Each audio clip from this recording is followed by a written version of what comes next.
Disneyland Churros. That's what we're making today. I'm showing you a copycat recipe. These are the best churros, fried, dipped in cinnamon sugar. They are epic. Skip the parks, make churros on your own at home. We're starting with a choux dough, like a pot of choux dough, which is 2 cups of water, 2 tablespoons of unsalted softened butter, 2 tablespoons of granulated sugar, a teaspoon of vanilla, and 1/2 of a teaspoon of salt. Heat that till the butter melts and the mixture boils, and then you'll remove the pot from the stove, add in 2 cups of flour, let it cool, and then we're gonna mix in 2 eggs.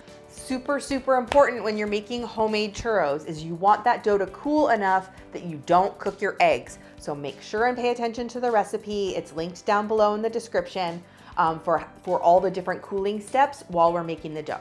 Add the dough to a pastry bag fitted with an open star or Wilton 1M tip. When you're frying anything, you want to, make sure that your oil is up to temperature, so 350 for these.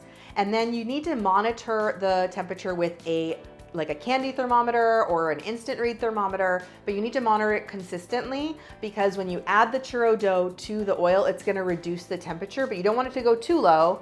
And if you keep your stove on, depending on your stove, I have a gas stove and it keeps things really hot, it's gonna get too hot. So you don't want your oil to go too far below like 325 or too far above, say 400. Because if you do, they're gonna either brown really fast and be raw in the center, or they're gonna take forever to brown and be super oily. So you wanna make sure and monitor that temperature the entire time you're baking. I'm just tossing these in cinnamon sugar, and then you could get creative, like all those different flavors at the parks. The cinnamon sugar is just 2 cups of sugar and 2 tablespoons of cinnamon. You could add a pinch of nutmeg in here if you want, or whatever ratio that you like for your cinnamon sugar. That's it.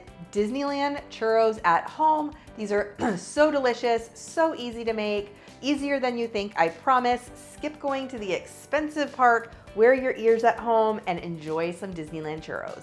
If you don't follow me already, be sure to subscribe to my channel and keep watching for even more easy recipes.